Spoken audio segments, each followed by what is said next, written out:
Hello friends, most welcome to join this session. आज के session में हम इंडियन जियोग्राफी का फर्स्ट चैप्टर नए सीरीज से स्टार्ट कर रहे हैं। ठीक है, तो हम इसमें देखेंगे आज के सेशन में बेसिक कॉन्सेप्ट जो है फर्स्ट चैप्टर का। ठीक है, बेसिक कॉन्सेप्ट में क्या क्या देखेंगे, आज हम लोकेशन देखेंगे इंडिया का, इसका लैटिट्यूड देखेंगे, लॉन्गिट्यूड देखेंगे और international boundary, coastal zone, coastal area, coastal boundary. ठीक है, और इसमें हर एक प्रकार की बाउंड्री देखेंगे, टाइम जोन देखेंगे और इन सभी को हम बिल्कुल नीट एंड क्लियर और डिटेल में एक्सप्लेन करेंगे, जिससे बनने वाले क्वेश्चन ना बिल्कुल हवा हो जाए। ठीक है, तो देखिए स्थिति, अक्षांश, देशांतर, सीमाएं आज के सेशन का हमारा क्या है, भाग है। तो हम इसको खूब अच्छे से करेंगे कि आपको ये सेशन बिल्कुल फ्रूटफुल लगे। तो चलिए सेशन स्टार्ट करते हैं। तो सेशन को स्टार्ट करते हैं एक मोटिवेशनल कोट के साथ।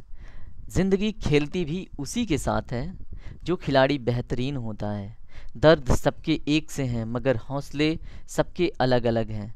कोई हताश होके बिखर जाता है तो कोई संघर्ष करके निखर जाता है।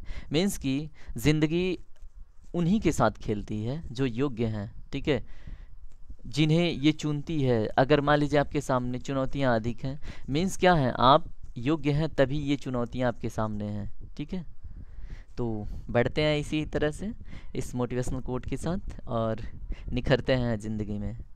तो देखते हैं हमारा फर्स्ट टॉपिक है क्या एक्चुअली। तो फर्स्ट टॉपिक हमारा है लैटिट्यूड एंड लॉन्गिट्यूड। ठीक है, तो इसको हम पहले समझते हैं। देखिए, आपने देखा क्या होगा कि मान लीजिए ये पृथ्वी है। ठीक है, तो इस पे 0 डिग्री कहा जाता है। एंगल कहाँ बन रहा है, इसको 23.5 डिग्री बोला जाता है ना, कि जो कर्क रेखा है जिसको हम कैंसर लाइन बोलते हैं, यहाँ 30 डिग्री का कोई रेखा बनती है ना, तो इस ये डिग्री क्यों कहा जाता है, कभी गौर फरमाया? आखिर ये डिग्री आ कहाँ से रही है, इसको लैटिट्यूड क्यों कहते हैं, इसको हम समझेंगे। ठीक है, तो समझते हैं। मान लीजिए ये हमारी पृथ्वी है, ये इक्वेटर है 0 डिग्री। ठीक है, तो लैटिट्यूड एक्चुअली होता क्या है, जैसे मान लीजिए ये पृथ्वी का क्या है, एक सरकमफ्रेंस है ना, तो इस पे जो डिस्टेंस चली गई है वो क्या होगी, एक कोणीय दूरी होगी।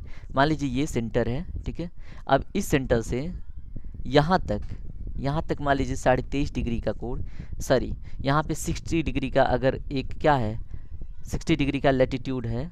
ठीक है, तो इसका क्या मतलब है 60 डिग्री का, कि यहाँ पे 60 डिग्री का कोण बन रहा है। ठीक है, ये बात आप याद रखिए, यानी कि पृथ्वी के जो सरकमफ्रेंस है या परिधि है उस पे चली गई कोणीय दूरी क्या कहलाती है, अक्षांश कहलाती है। ठीक है, तो ये बात आप हमेशा ध्यान रखिए, यह एक आपके दिमाग में या फिर आपकी बुद्धि में एक बेहतर जुड़ा हो सकता है। ठीक है, तो ये बात हमेशा याद रखिए। चलिए लॉन्गिट्यूड को समझते हैं। एक्चुअली मान लीजिए ये पृथ्वी है। ठीक है, अब इसको क्या करते हैं, हम ऐसे फलकों में बांटते हैं, है ना। जैसे मान लीजिए ये ग्रीनविच लाइन है, तो 0 डिग्री अगर हमने मान लिया, तो ऐसे क्या है, कुछ लाइनें ऐसे ट्रेस होती हैं, तो ये ऐसे बनती हैं। जैसे मान लीजिए ये, एक मिनट थोड़ा सा गलत हो रहा है, जैसे ये आपकी, इसको मैंने क्लिक करा। ठीक है, तो ये है पृथ्वी। ठीक है, समझिएगा, ये समझने की चीज़ है। ठीक है, और इस पे हमने क्या कर दिया, एक इक्वेटर अपना 0 डिग्री का डाल दिया। ठीक है, और इसी तरह से हमारा एक प्रमुख याम्योत्तर भी है। ठीक है, जिसको हम क्या बोलते हैं, ग्रीनविच लाइन बोलते हैं। ठीक है, वो कहाँ से गुजरी है, वो आपका जो यूरोप में इंग्लैंड नाम की कंट्री है, वहाँ एक ग्रीनविच लोकेशन है। ठीक है, क्या बोलते हैं उसको, ग्रीनविच लोकेशन। ठीक है, तो वहाँ से क्या होती है, ये 0 डिग्री क्या लॉन्गिट्यूड गुजरती है। अब 0 डिग्री लॉन्गिट्यूड में और 0 डिग्री लैटिट्यूड में क्या अंतर है, यहाँ पे हम समझ लेते हैं। उसके बाद हम इंडिया के रिस्पेक्ट में भी इसको समझ लेंगे। ये बेहतर टॉपिक है आपकी समझ के लिए। ठीक है, अब देखिए ये कोणीय दूरी है ना, मान लीजिए ये कोणीय दूरी यहाँ से जो भी ट्रेस हो रही है, इसका मतलब क्या है, ये इनके बीच का डिस्टेंस हमेशा इक्वल होगा। ये जो डिस्टेंस है ना, जितने की एंगल मान लीजिए समान एंगल पे ये ट्रेस हो रही हैं, तो इनके बीच का जो डिस्टेंस है वो इक्वल होगा। ठीक है, अब ये तो आप समझ पा रहे हैं, अगर यहाँ पे कोई दूरी समान हो तो ये इमेजिनरी जो लाइन खींची जा रही है अक्षांश, वो क्या होगी, उनके बीच की दूरी समान होगी। लेकिन जो ये है आपका लॉन्गिट्यूड, ये हमेशा समान दूरी नहीं प्रकट करता। देखिए, अगर आप इधर को बढ़ रहे हैं तो इधर क्या हो रहा है, इधर मान लीजिए अगर कोई रेखा खींची जा रही है तो उसका ऐसे स्ट्रक्चर बनता है। ठीक है, ऐसे जैसे मेरिडियन लाइन को, जैसे लॉन्गिट्यूड लाइन ऐसे ट्रेस होती हैं, मीन्स कि इनके बीच यहाँ पे क्या होगा, जो डिस्टेंस में यहाँ पे जो डिस्टेंस है यहाँ पे और यहाँ पे जो डिस्टेंस है इसमें डिफरेंस होगा, ठीक है। तो ये बेसिक अंतर आपको याद होना चाहिए, ठीक है। तो ये लैटिट्यूड और लॉन्गिट्यूड का थोड़ा सा एक कॉन्सेप्ट था जो आपके लिए ज़रूरी था समझना। अब हम इंडिया के रिस्पेक्ट में देखेंगे, इंडिया कितने डिग्री लैटिट्यूड पे है, ठीक है, और कौन से लॉन्गिट्यूड इसको क्या करते हैं देश से, मतलब इंटरनेशनल लेवल पे इसका एक क्या लोकेशन डिसाइड करते हैं, ठीक है। तो वो हम समझते हैं। तो देखिए मान लीजिए हमारा इंडिया है, तो ये कोई पॉइंट है, ठीक है, और ये कोई पॉइंट है। तो यहाँ से क्वेश्चन बनता है कि जो मोस्ट ईस्टर्न लॉन्गिट्यूड है इसको क्या बोलेंगे, लॉन्गिट्यूड, और ये क्या है हमारा लैटिट्यूड, ठीक है, ये हमारा है लैटिट्यूड। और यहाँ पे एक इंदिरा पॉइंट है, इंदिरा पॉइंट है, इंदिरा कोल तो यहाँ पे है, ठीक है। तो ये क्या है, जो ग्रेट निकोबार है वहाँ पे हमारा, जैसे एक होता है ना मेन लैंड बाउंड्री का जो लैटिट्यूड है और जो पूरे भारत का लैटिट्यूड है, दोनों में थोड़ा सा अंतर है, उसको हम समझते हैं, ठीक है।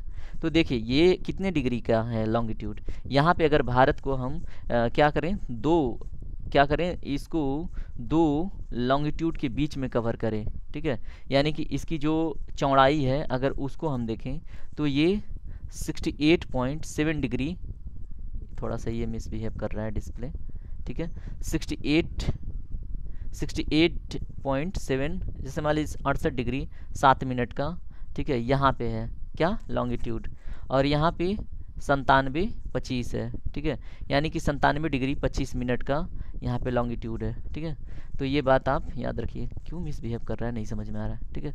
तो ये है आपका 68.7 और ये है आपका 97.25, ठीक है, यानी कि 68.7 और 97.25 के बीच में अभी जो डिफरेंस है ना वो हमारे काम आएगा, ठीक है। इन दोनों के बीच में कितने डिग्री का, ठीक है, जो लॉन्गिट्यूडनल डिफरेंस है वो कितना है वो हम कैलकुलेट करेंगे, ठीक है।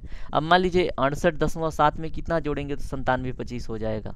तो 68.7 में अगर 0.3 जोड़ते हैं तो ये 69 हो जाता है ना, और 69 1 70 और 70 20 और 27.25 है ना। तो लगभग ये कितने डिग्री का हो रहा है, 30 डिग्री का, 30 डिग्री का डिफरेंस यहाँ पे हमको मिल रहा है इन दोनों के बीच में।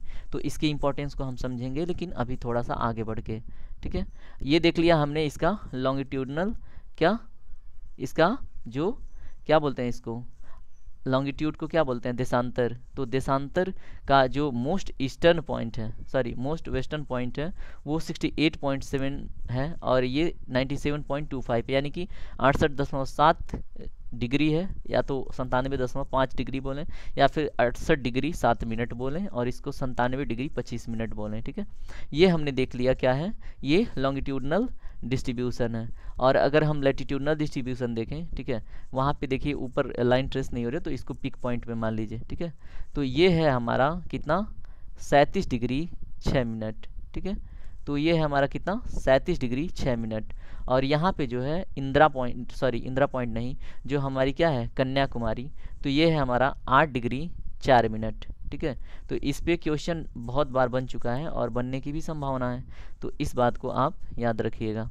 और यहाँ पे जो इंदिरा पॉइंट का लास्ट पॉइंट है ना, वो कितने डिग्री का कोण बनाता है, 6 डिग्री 45 मिनट का, ठीक है। तो 6 डिग्री 45 मिनट का एंगल ये बनाता है, लैटिट्यूडनल डिस्ट्रीब्यूशन यानी कि अक्षांशीय विस्तार, जो पूरे भारत के कंपेरिजन में देखें तो 6 डिग्री 45 मिनट का, ठीक है, वो ग्रेट निकोबार में लास्ट पॉइंट है। अब देखते हैं ये जो मोस्ट ईस्टर्न, मोस्ट वेस्टर्न और मोस्ट नॉर्दर्न और मोस्ट सदर्न, यानी कि सबसे उत्तरी, सबसे दक्षिणी, सबसे पूर्वी और सबसे पश्चिमी, ठीक है, वो कौन कौन से मतलब लोकेशन के नाम हैं उसको हम देखते हैं, ठीक है। तो उसके लिए हम थोड़ा सा कलर चेंज कर लेते हैं कि ये आप क्या करें कंफ्यूज ना करें। देखिए यहाँ पे लिखने का थोड़ा सा वो है, क्योंकि ये जो बार लाइन है ना उसके जस्ट नीचे यहाँ ग्रेट निकोबार पॉइंट पे 6 डिग्री 45, यानी कि अगर आपसे क्वेश्चन बने कि भारत का, अगर संपूर्ण भारत को हम कंसीडर करें तो इसका सबसे मतलब दक्षिणतम जो अक्षांश है वो क्या होगा, तो वो 6 डिग्री 45 मिनट होगा, ठीक है। ये बात आप याद रखिएगा। इसमें हम देखते हैं कि जो मोस्ट नदर्न पॉइंट है उसको क्या बोलते हैं, तो इसको हम बोलते हैं क्या, इंदिरा कोल, ठीक है। क्या बोलते हैं, इंदिरा कोल, ठीक है, इंदिरा कोल ये है आपका मोस्ट नदर्न पॉइंट। अगर हम देखें यानी कि सबसे उत्तरी बिंदु, इंदिरा कोल बोलते हैं उसको। अगर यहाँ पे देखें कि जो सबसे क्या है, ये वेस्टर्न पॉइंट है इंडिया का, उसको क्या बोलते हैं, इसको बोलते हैं गुहार मोती। ये कच्छ जो है ना, कच्छ में है गुहार मोती, ठीक है। तो ये बात आप याद रखिए, गुहार मोती, ठीक है। अब यहाँ पे देखें, अगर सबसे क्या ये सबसे पूर्वी बिंदु देखें तो ये क्या इस लोकेशन पे, ये अरुणाचल प्रदेश में है यहाँ पे, तो इसका क्या नाम है, इसका नाम है, बताइए एक बारी अगर आपको याद है तो, इसका नाम है किबीथू, ठीक है। तो ये भी आप याद रखिए, क्या नाम है, किबीथू, ठीक है। अब देखिए यहाँ पे अगर देखें तो 60 डिग्री और 4-5 मिनट कहाँ पे है, इसका नाम है इंदिरा पॉइंट, ठीक है। ये है ग्रेट निकोबार पे, इंदिरा पॉइंट, ठीक है। और यहाँ पे अगर देखें तो ये क्या है, कन्याकुमारी, ठीक है। तो कन्याकुमारी भी याद रखिए। तो इस तरह से हमने देख लिया इसका लैटिट्यूडनल और लॉन्गिट्यूडनल डिस्ट्रीब्यूशन, यानी अक्षांशीय और देशांतरीय विस्तार, और कहाँ पे लास्ट पॉइंट किसका क्या नाम है, ये भी हमने समझ लिया, ठीक है। अब हम इसमें देखेंगे कुछ इम्पॉर्टेंट लॉन्गिट्यूड और लैटिट्यूड, ठीक है। तो इम्पॉर्टेंट लैटिट्यूड में हम देखते हैं क्या, यहाँ से एक अक्षांश यानी लैटिट्यूड गुजरती है, ठीक है, यहाँ से होके गुजर जाती है, इसको बोलते हैं 23.5 डिग्री। ये क्या करती है, एक्चुअली ये भारत को 2 भागों में, बराबर भागों में लगभग बांटती है, और ये किन किन स्टेट से होके गुजरती है, इस पर कई बार क्वेश्चन पूछा जा चुका है, ठीक है। तो वो हम समझते हैं, ठीक है। तो ये गुजरती है यहाँ से, ये कौन सा है स्टेट, ये है आपका गुजरात, ठीक है। तो गुजरात से होके गुजरती है। यहाँ पे थोड़ा सा पॉइंट राजस्थान का टच हो जाता है, ठीक है। तो राजस्थान से भी होके गुजरती है। नीचे ये क्या है, मध्य प्रदेश। अगर आपसे ऑप्शन में हो कि उत्तर प्रदेश से गुजरती है तो आप उसको कैंसिल कर दीजिएगा, उत्तर प्रदेश से नहीं गुजरती है, ठीक है। उसके बाद है आपका छत्तीसगढ़, ठीक है। तो यहाँ पे है छत्तीसगढ़ से भी होके गुजरती है। फिर यहाँ पे है आपका झारखंड, ठीक है। तो ये झारखंड से भी होके गुजरती है। जाहिर सी बात, ये टोटल एरिया ममता दीदी का है, ठीक है। तो ये है आपका वेस्ट बंगाल, ठीक है। तो ये भी याद रखिए कि वेस्ट बंगाल से भी होके गुजरती है, कौन, कर्क रेखा, जिसको इंग्लिश में कैंसर लाइन बोलते हैं, ठीक है। और उसके बाद ये जो है आपका त्रिपुरा, ठीक है, त्रिपुरा से भी होके गुजरती है। और उसके बाद ये है आपका मिज़ोरम, ठीक है। त्रिपुरा और मिजोरम से होके भी गुजरती है। इस तरह से आप काउंट कर लीजिए कितने स्टेट से होके गुजरती है। गुजरात 1, राजस्थान 2, मध्य प्रदेश 3, छत्तीसगढ़ 4, झारखंड 5, वेस्ट बंगाल 6 और त्रिपुरा 7 और मिजोरम 8, ठीक है। तो ये जो कैंसर लाइन है ना 23.5 डिग्री वाली, ये 8 राज्यों से होके गुजरती है, जिसमें उत्तर प्रदेश सम्मिलित नहीं है, ठीक है, और बिहार भी सम्मिलित नहीं है। ये बात आप हमेशा याद रखिए, महाराष्ट्र भी सम्मिलित नहीं है। तो इस तरह से हमने देख लिया एक इम्पॉर्टेंट लैटिट्यूड से, ठीक है। अब इसमें देखते हैं हम एक इम्पॉर्टेंट लॉन्गिट्यूड, ठीक है, जो क्या करता है, हमारा टाइम जोन डिसाइड करता है। टाइम जोन को हम अगले मतलब पेज पे एक्सप्लेन करेंगे डिटेल में, फ़िलहाल तो आप समझ लीजिए, ठीक है। यहाँ पे एक है हमारा क्या, लॉन्गिट्यूड, ये क्या है, देशांतर। इसको कितना बोलते हैं, ये कितने डिग्री पे है, 82.5 डिग्री, ठीक है। और ये कितने स्टेट से होके गुजरता है, देख लीजिए, यहाँ पे होके गुजरता है उत्तर प्रदेश से, ठीक है। यहाँ पे है आपका छत्तीसगढ़, यहाँ पे क्या है आपका उड़ीसा, यहाँ पे क्या है आपका आंध्र प्रदेश, ठीक है। तो ये ऐसे गुजरता है। तो ये कभी कभी इन स्टेटों को लेके पूछ लेता है किन किन स्टेट से होके गुजरता है। कभी कभी यहाँ का जो मतलब नियरेस्ट पॉइंट वाला सिटी होता है उससे पूछ लेता है। अगर उत्तर प्रदेश का पूछे तो आप नैनी हमेशा याद रखिएगा। और इसके पहले प्रतापगढ़ को लेके बहुत वो था, लेकिन अभी फ़िलहाल ये नैनी से रिलेटेड क्वेश्चन पूछता है, अगर पूछता है तो उत्तर प्रदेश से नैनी से होके गुजरा है कौन, हमारा टाइम जोन लाइन, ठीक है। अब टाइम जोन को हम थोड़ा सा डिटेल में समझेंगे। टाइम जोन लाइन हमारा कितने डिग्री पे है, 82.5 डिग्री पे। अब चलते हैं हम नेक्स्ट पेज पे, ठीक है। हमने इंपॉर्टेंट लैटिट्यूड और लॉन्गिट्यूड देख लिया, उनकी विशेषता भी समझ ली। अभी चलिए समझते हैं हम टाइम जोन को। जो टाइम जोन है इंडिया का, तो टाइम जोन सबसे पहले आप समझ लीजिए, सॉरी, सबसे पहले हम क्या करते हैं, टाइम जोन को समझते हैं एक्चुअली ये है क्या, ठीक है। और ये लॉन्गिट्यूड से ही क्यों मतलब रखता है। जैसे हमने क्या समझा था, ये हमारी पृथ्वी है, ठीक है, और 0 डिग्री पे हमारा क्या था, ग्रीनविच लाइन था। अब ये हमारी भारत की स्थिति है, ठीक है, और यहाँ पे हमारा क्या है, मान लीजिए हमारी भारत की यहाँ पे स्थिति है, ठीक है। और यहाँ से हमारा गुजरता है 82.5 डिग्री का टाइम जोन लाइन, ठीक है। अब इसके और इसके बीच में क्या रिलेशन है ये हम समझते हैं, ठीक है। इसके बीच में क्या रिलेशन, जैसे मान लीजिए हमारी पृथ्वी 365 डिग्री घूमती है कितने घंटे में, 24 घंटे में नियर अबाउट, ठीक है। और आप इसको अगर डिवाइड करते हैं तो 15.20, ठीक है, डिग्री लगभग आता है। यानी कि ये पर आवर कितना घूमती है, एक घंटे में 15.2 डिग्री घूमती है, ठीक है, पृथ्वी। तो ऐसे अगर देखें 15.2 डिग्री एक घंटे में घूम रही है, ठीक है। तो ऐसे अगर देखें हमने देखा था कि इसके 68.7 और 97.25 के बीच में लगभग कितने का अंतर है, 30 डिग्री का, ठीक है।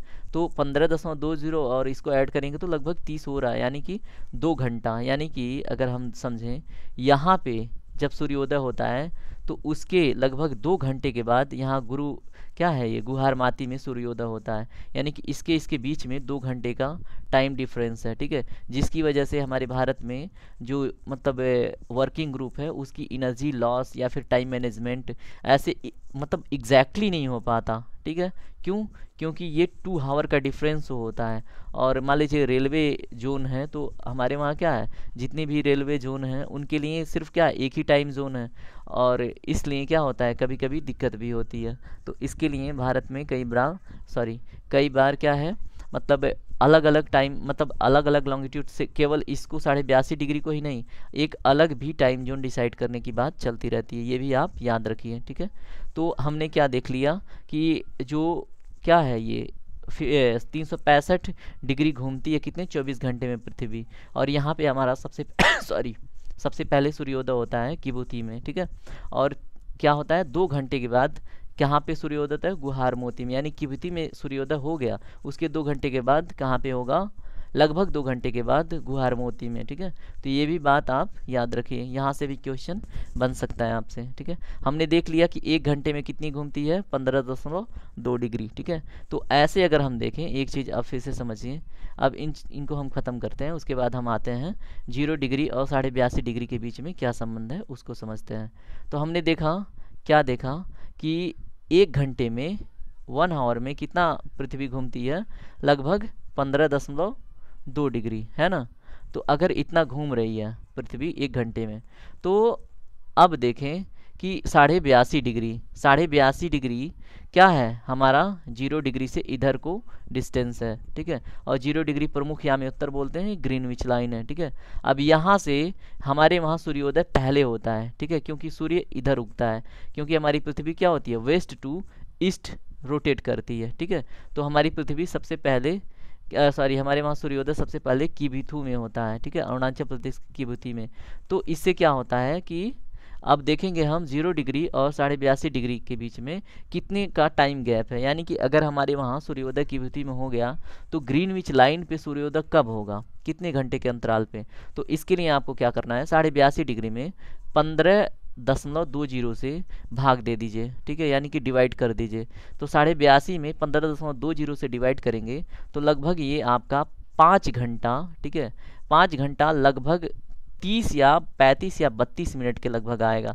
यानी कि अगर मोटा मोटी क्वेश्चन बनता है तो 5.5 घंटे का अंतर, ठीक है।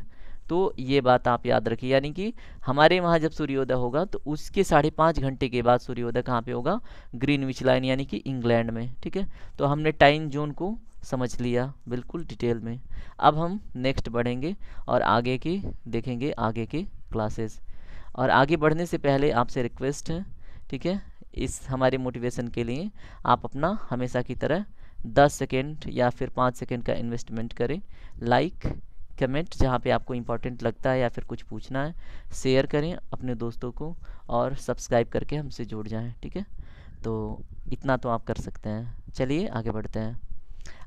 आगे हम देखते हैं क्या, अब हम देखेंगे इंटरनेशनल बाउंड्री, ठीक है। इंटरनेशनल बाउंड्री में हम देखेंगे कि हमारा देश किन किन देशों के साथ बाउंड्री बनाता है, किसके साथ बड़ा बाउंड्री बनाता है, किसके साथ छोटा बाउंड्री बनाता है, इन सारे बातों पे हम गौर फरमाएंगे, ठीक है। देखिए इसमें अगर हम आंकड़ों की बात करेंगे तो आंकड़े क्या हो जाएंगे, थोड़े से पेचीदा हो जाएंगे, ठीक है। Just wait. तो चलिए हम देखते हैं इंटरनेशनल बाउंड्री। ठीक है, तो देखिए हमारा देश किन किन देशों के साथ इंटरनेशनल बाउंड्री बनाता है उसको हम समझते हैं।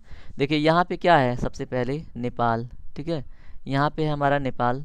ठीक है, और यहाँ पे क्या है, भूटान। ठीक है, इसको थोड़ा सा पतला करते हैं, ये कुछ ज़्यादा ही मोटा हो गया और इससे हमारा क्लियर नहीं हो रहा है। ठीक है, तो हम ऐसे बोल रहे हैं, आप बिल्कुल समझिएगा, लिखने की आवश्यकता नहीं पड़ेगी। ठीक है, ये है हमारा नेपाल। ठीक है, इसको हम डिनोट करते हैं यन से। और ये हमारा भूटान जो हमारे साथ इंटरनेशनल बाउंड्री शेयर करता है। उसके बाद यहाँ पे क्या है, चाइना। ठीक है, चाइना को सी एच से डिनोट करते हैं। और ये है हमारा बांग्लादेश। ठीक है, इसको बी एन से डिनोट करते हैं। ठीक है, और ये है म्यांमार, इसको एम एन से। ठीक है, तो हमने देख लिया कितने, 1 2 3 4 5, हमने 5 देशों को देख लिया जो हमारे साथ इंटरनेशनल बाउंड्री शेयर करते हैं। अब यहाँ पे आ जाते हैं हमारा सबसे खास मित्र देश जिसका नाम है पाकिस्तान। ठीक है, ये भी हमारे साथ बाउंड्री शेयर करता है। और यहाँ पे अगर देखें, अगर डूरंड लाइन वाली बात, तो यहाँ पे थोड़ा सा भाग कौन शेयर करता है, अफ़गानिस्तान, जो कि अभी पाकिस्तान ऑक्युपाइड एरिया में है। तो इसको तो ऑफिशियली हम अपना मानते हैं, लेकिन अभी वो पाकिस्तान ऑक्युपाइड एरिया में, तो अफ़गानिस्तान भी क्या करता है, थोड़ा सा बाउंड्री टच करता है। ठीक है, ये है क्या, मेन लैंड बाउंड्री। ठीक है, तो मेन लैंड बाउंड्री से अटैच जो कंट्री हैं, यहाँ पे भी क्या है हमारा, चाइना ही है। ठीक है, तो हमने देख लिया कि हमारे देश के साथ चाइना, नेपाल, भूटान है ना, म्यांमार और पाकिस्तान और थोड़ा सा पार्ट अफगानिस्तान का, ये क्या है, मेन लैंड बाउंड्री शेयर करते हैं।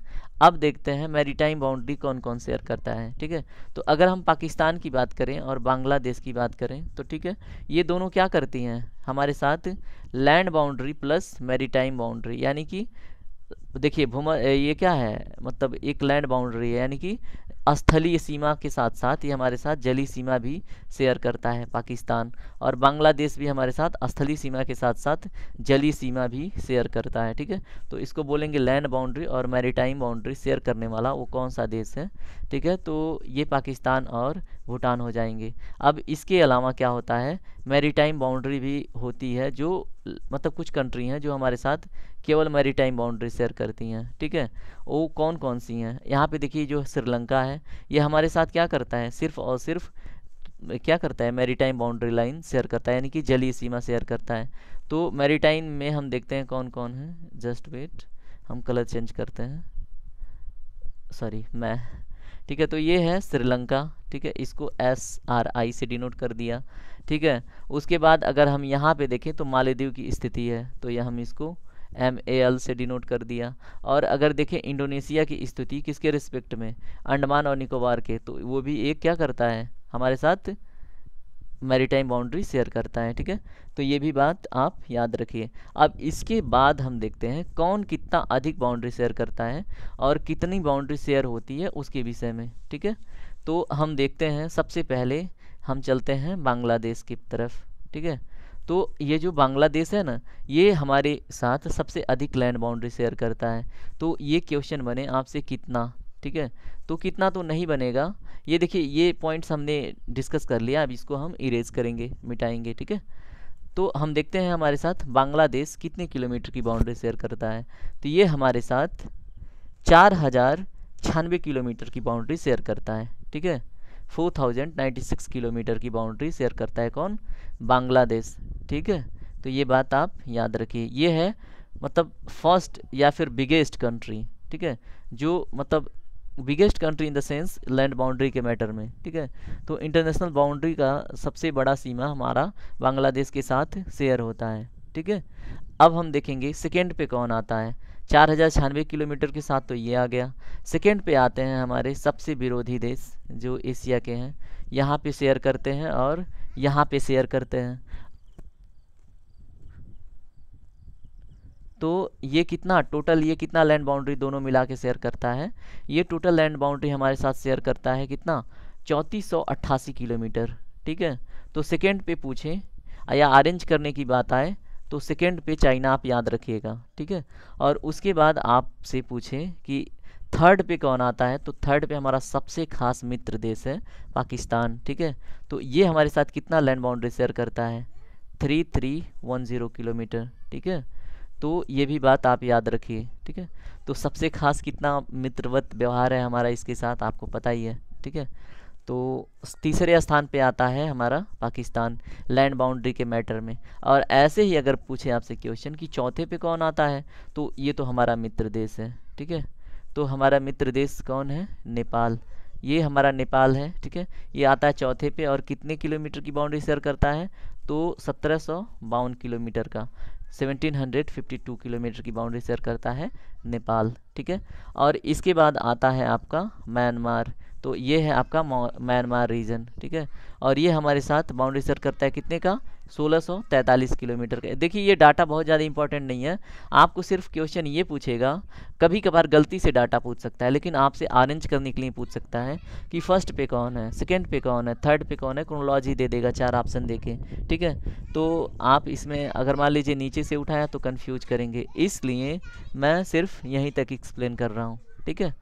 तो इसमें हम समझते हैं कि अगर म्यांमार हो गया तो भूटान की स्थिति सबसे लास्ट में आती है, यानी कि सबसे कम बाउंड्री शेयर करता है भूटान। वो भी किससे? अभी देखिए अगर हम इसको कंसिडर ना करें तो अफ़गानिस्तान को, तो सबसे कम बाउंड्री शेयर करता है भूटान, ठीक है।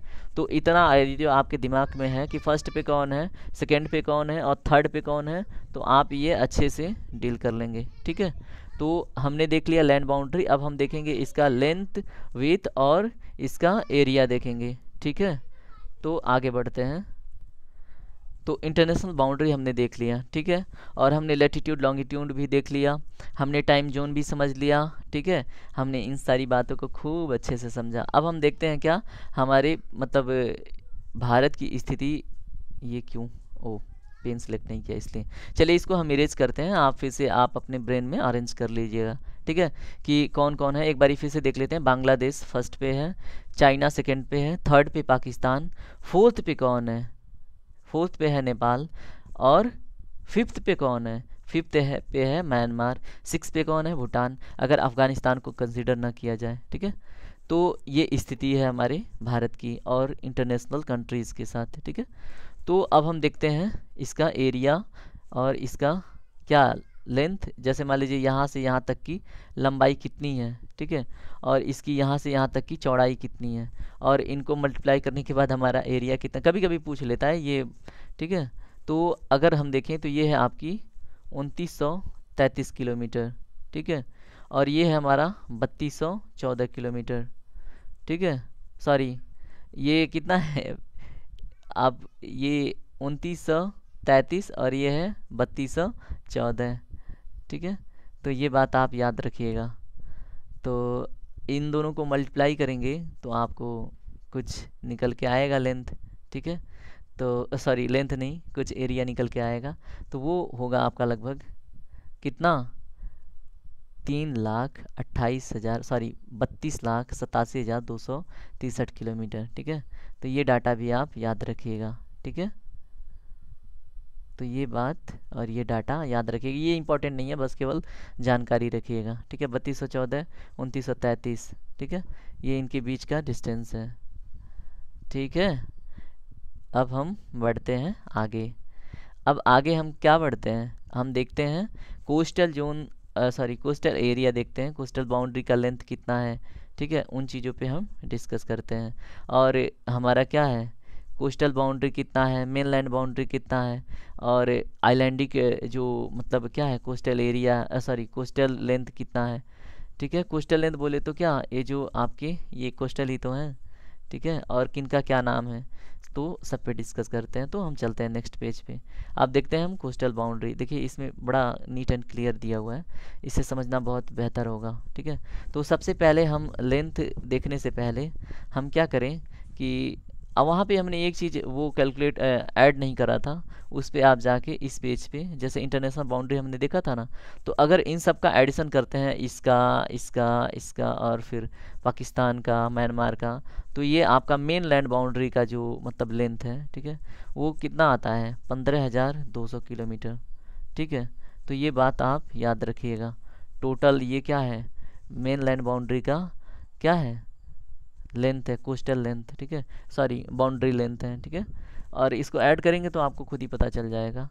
अगर हम कोस्टल टोटल देखें, ठीक है, अगर यहाँ पे हम आए, ठीक है, कोस्टल बाउंड्री को देखें, टोटल कोस्टल बाउंड्री यानी कि यहाँ से लेके जैसे गुजरात से ये कोस्टल बाउंड्री देखते हुए अगर, और यहाँ पे भी कुछ भाग को कंसिडर करते हुए देखें, और ये यहाँ पे जो आइलैंड है, यहाँ पे भी हमारा लक्षद्वीप है, यहाँ अंडमान निकोबार है, यहाँ पे भी जितने भी आइलैंड हैं उनका भी क्या करें, अगर हम कोस्टल जो लेंथ है, ठीक है, जो तटीय लंबाई है उसको अगर टोटल काउंट करें तो ये हो जाता है आपका 7,516.6 किलोमीटर। ठीक है, ये बात आप याद रखिएगा।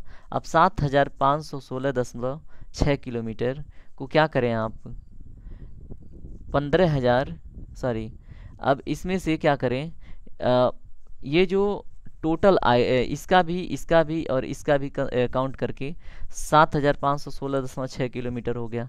अगर हम केवल मेन कोस्टल बाउंड्री की देखें, किसका मेन, यानी कि यहाँ से लेके सिर्फ इतने का, ठीक है, कोस्टल एरिया कोस्टल लेंथ देखें तो ये आपका कितना है, ये सिर्फ 5,422.6 किलोमीटर है। ठीक है, और इन दोनों को आपस में सब्ट्रैक्ट करेंगे या घटाएंगे तो इनका जो आइलैंडिक है ना, हमारे जो अंडमान निकोबार है, लक्षद्वीप है ना, तो ये जो आइलैंड है ना, इनका जो कोस्टल लेंथ निकल आएगा अगर हम 7,516.6 से 5,422.6 को घटाते हैं तो। ठीक है, तो ये हमारा कोस्टल बाउंड्री हो गया, किसका कितना लेंथ है ये हमने देख लिया। अब हम देखेंगे किसका क्या नाम है। ठीक है, अगर हम यहाँ से देखें ये कच्छ रीजन है, ठीक है, और ये क्या है, काठियावाड़ रीजन बोलते हैं। ये जो कोस्टल एरिया है जो नीचे खंबात के खाड़ी के पास वाला जो कोस्टल रीजन है, ठीक है, उसको हम बोलते हैं काठियावाड़। और वहाँ से लेके, ठीक है, कहाँ तक अगर देखें हमारा केरल तक, ठीक है, यानी कि महाराष्ट्र को, गोवा को और कर्नाटक को कंप्लीट करते हुए जो कोस्ट है, ठीक है, उसको बोलते हैं कोंकण कोस्ट। ठीक है, क्या बोलते हैं, कोंकण कोस्ट। और यहाँ से अगर ये पूरा देखें कहाँ तक, तमिलनाडु तक।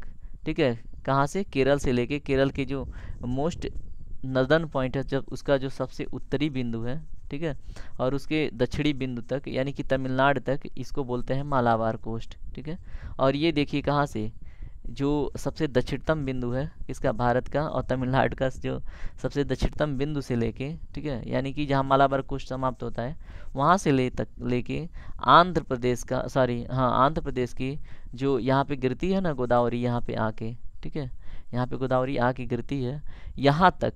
ठीक है, ये जो डेल्टाई क्षेत्र बना हुआ है इसको क्या बोलते हैं, कोरोमंडल कोस्ट। तो कोरोमंडल कोस्ट पूछे तो आपको ये जानकारी होनी चाहिए। अगर देखें ये कौन सा है, नर्दर्न सर्कस, ठीक है, सॉरी नर्दर्न सरकार बोलते हैं। तो ये आपका कहाँ से, जो कोरोमंडल कोस्ट का जहाँ पे जो उत्तरी बिंदु है वहाँ से लेके अगर उड़ीसा के मध्य तक, यानी कि यहाँ पे एक क्या है, एक लेक है, चिल्का लेक के आसपास तक पहुँचते हैं तो उसको बोलते हैं हम क्या, नर्दर्न सरकार।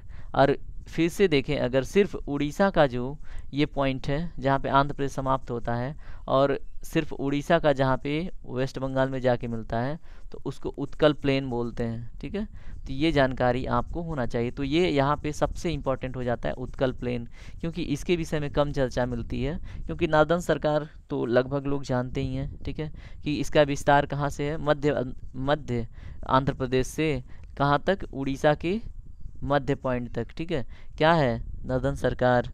उसके बाद अगर देखें कोरोमंडल कोस्ट कहाँ है, तो जो नर्दर्न सरकार का दक्षिणतम बिंदु है उससे लेके तमिलनाडु का सबसे दक्षिणतम बिंदु। ठीक है, तो इस तरह से हमने कोस्टल बाउंड्री देख लिया और किसका क्या नाम है ये भी देख लिया। ठीक है, अब आगे इस तरह से हमने कोस्टल बाउंड्री पूरा डिटेल में समझ लिया और फिर कहाँ से कितना कौन लेंथ है, ठीक है, कितना है, कैसे है, इन पे भी हमने चर्चा कर ली। ठीक है, अब हम आगे बढ़ते हैं और देखते हैं डिस्ट्रीब्यूशन, देखते हैं किसका, भारत का डिस्ट्रीब्यूशन की। जैसे एक बनता है ना क्वेश्चन, भारत को उपमहाद्वीप क्यों बोलते हैं, भारत को क्या बोलते हैं, India is the country of सब कॉन्टिनेंट। ठीक है, तो इंडिया को सब कॉन्टिनेंट की उपाधि क्यों मिलती है, ठीक है, इस पर भी थोड़ा सा समझेंगे। ठीक है, टाइम 34 मिनट हो गया, फिर भी हम इसको कंटिन्यू करेंगे। ठीक है, तो हम समझते हैं।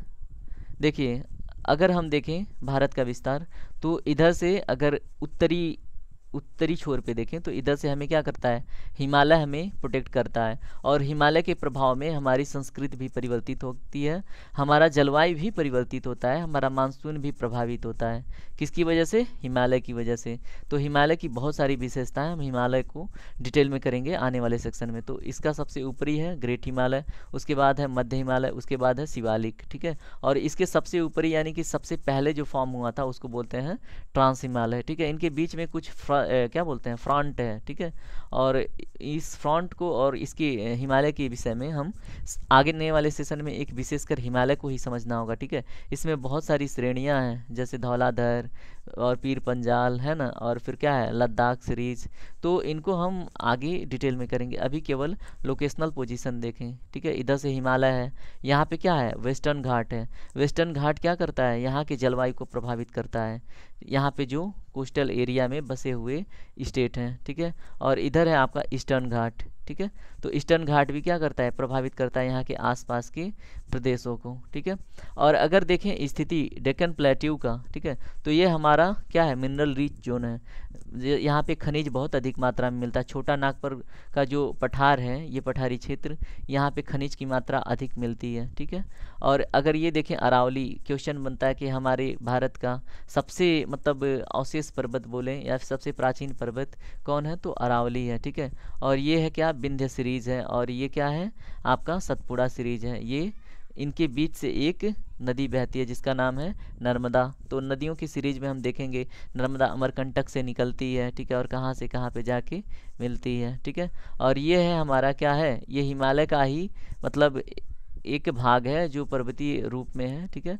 ये इधर से क्या करता है, एक सिंटैक्सियल बेंड बोलते हैं इसको, जैसे ये हिमालय आया और इस तरह से बेंड हो गया, ठीक है। तो इसको हम क्या बोलते हैं, सिंटैक्सियल बेंड। तो ये भी पूछता है कभी कभी एग्जाम में, तो ये भी आप याद रखिएगा, इसको क्या बोलते हैं, सिंटैक्सियल बेंड। जैसे ये आपकी जो नदी है ना, यहाँ से यहाँ पे देखिए, यहाँ पे जो नदी है ना, ये भी एक तरह से सिंटैक्सियल वेंड का निर्माण करती है। कौन, सिंध, ठीक है। ये भी आप याद रखिए। लेकिन ये वाली हिमालय की स्थिति सिंटैक्सियल वेंड का क्या करती है, एक निर्माण करती है। ये भी आप से क्वेश्चन पूछा जाता है, ठीक है। तो ये है आपका डिस्ट्रीब्यूशन, और हमने इसका डिवीजन देख लिया। यहाँ पे देखिए थार डिज़र्ट है, ठीक है। ये हमारा क्या है, प्लाट्यू है। ये है छोटा नागपुर, और यहाँ पे बहुत सारे जंगल हैं, ठीक है। और ये है हमारा वेस्टर्न घाट, है ना। ये क्या है, माउंटेनियस रीजन है, ये भी क्या है, थोड़ा सा माउंटेनियस रीजन है। और एक चीज़ और समझिए, अगर इधर से हम इधर को बढ़ें, ठीक है, तो क्या होता है कि इनकी जो हाइट है यानी कि मीन सी लेवल है डाउन होती है, यानी तभी देखेंगे आप इधर से जो नदियाँ ना इधर को बहती हैं, ठीक है, इन ढाल की वजह से, ठीक है। और एक चीज़ और देखेंगे, इधर जो नदियाँ बहती हैं वो गहरी घाटियों की वजह से बहती हैं, न कि ढाल की वजह से। तो इधर ग्रेविटी के प्रभाव में बहती हैं, और इधर जो बहती हैं गहरी घाटियों की होने की वजह से, ठीक है। तो ये भी बात आप याद रखिए। अब देखिए ये अरावली सॉरी ये जो वेस्टर्न घाट है अरावली है, ठीक है। और यहाँ पे भी जो आपका गारो खासी जयंतिया माउंटेन है, और यहाँ पे जो आपका क्या है, नमचा बरवा वाला माउंटेन सीरीज़ है, आसाम माउंटेन सीरीज़ है, ठीक है। तो ये क्या करती हैं, यहाँ से जो हमारा मानसून जाता है ना, उसको रिट्रीट करके इधर लाती हैं, यानी कि मानसून को प्रभावित करने का काम करती हैं। यहाँ पे क्या होता है, ये रोक लेता है इधर को, इसलिए क्या हो जाता है, वाटर शेडेड जोन, यानी कि यहाँ पे बारिश कम होती है, ठीक है। तो इसको वाटर शेड जोन बोलते हैं, ठीक है, वाटर शैडो जोन, जहाँ पे पानी बहुत कम होता है, ठीक है। ये भी याद रखिए। और यहाँ से क्या होता है, ये अरावली है, और यहाँ से होके मानसून यहाँ पे पहुँचता है कभी कभार, और यहाँ से भी घुसती हैं हवाएं, और ये धीरे धीरे पूरे क्या कर दिया, भारत में विस्तरित होती हैं। अरावली में जो हवाएं यहाँ से निकल के गुजरती हैं, तो यहाँ पे एक क्या होता है, इन्वर्जन होता है, टेम्परेचर इन्वर्जन। जब हम टेम्परेचर इन्वर्जन का कॉन्सेप्ट पढ़ेंगे तो देखेंगे यहाँ पे कैसे ये रेगिस्तान का निर्माण हो गया है, ठीक है। तो इन सब बातों को समझेंगे, ठीक है। फिलहाल के लिए इतनी ही जानकारी, ठीक है। हमने देख लिया डेक्कन प्लेट्यू देख लिया, और छोटा नागपुर प्लेट्यू देख लिया, थार डिजर्ट देख लिया, हमने ये स्थिति देख ली किसका, ईस्टर्न घाट की, वेस्टर्न घाट देख लिया, हिमालय देख लिया, यहाँ से बाउंड्री बनाती है सिंध देख लिया, यहाँ से आती है ब्रह्मपुत्रा देख लिया, ठीक है। अब नदियों की सीरीज में हम उसको डिटेल में करेंगे। और ये हमारा गंगा का मैदान, ठीक है। यहाँ पे सबसे अधिक उपजाऊ मिट्टी पाई जाती है, जहाँ पे गन्ना, गेहूँ, आलू, ठीक है, इस क्षेत्र में बहुत अधिक मात्रा में उपजाए जाते हैं, ठीक है। और ये हमारा क्या कहला जाता है, एलुवियल प्लेन वाला एरिया। ठीक है। एल्यूवियल बोले तो जड़ और मिट्टी वाला रीजन, ठीक है। और इसके ऊपरी भाग में देखिए तराई रीजन होता है, जहाँ पे क्या होता है, सिलिका की मतलब अधिकता होने की वजह से इसकी मिट्टी में अम्लीयता अधिक हो जाती है, ठीक है। तो ये भी आप याद रखिएगा। और यहाँ पे क्या होता है, ठीक है, आने वाले सेशन में हम और भी डिटेल में देखेंगे। आज का सेशन यहीं तक, ठीक है। तो हमने डिस्ट्रीब्यूशन, डिवीजन और बाकी बहुत कुछ डिस्कस किया, जो आपके मतलब एक ब्रीफ नॉलेज के लिए बहुत बेटर होगा, जहाँ से आप बहुत अच्छे अच्छे क्वेश्चन कर लेंगे। यहाँ पे देखिए बहुत सारी नदियाँ हैं, झीलें हैं, है ना, उनको हम अलग अलग सेशन में डिस्कस करेंगे। तो आज का इंट्रोडक्शन सेशन था, तो फ़िलहाल यहीं पे सेशन रुकते हैं। और आपको जय हिंद। और देखिए आपकी ज़िम्मेदारी बनती है, अगर आपको सेशन पसंद आया तो ज़िम्मेदारी में क्या करना होता है, आपको 10 सेकेंड आपका मतलब इसमें जाता है, लाइक करने में, कमेंट करने में, शेयर करने में, सब्सक्राइब करने में, दोस्तों को बताने में, है ना। और इससे क्या होगा, हमारी जो यूट्यूब फैमिली है ग्रो करेगी, और इससे हमें क्या होगा, मोटिवेशन मिलेगा, और हम और भी अपना पूरा टाइम इस पर, ठीक है, दे पाएंगे आप लोगों के कॉन्सेप्ट क्लैरिटी में, ठीक है। और देखिए ये सेशन कंप्लीट हुआ, अब इससे रिलेटेड एमसीक्यू सेशन आपको कल प्रोवाइड हो जाएगा, मीन्स कि आने वाले दिनों में, ठीक है। तो गुड नाइट दोस्तों, and have a nice night. और आपका दिन शुभ हो, खूब अच्छे से पढ़ें और ध्यान लगा के पढ़ें और अपने लक्ष्य को प्राप्त करें।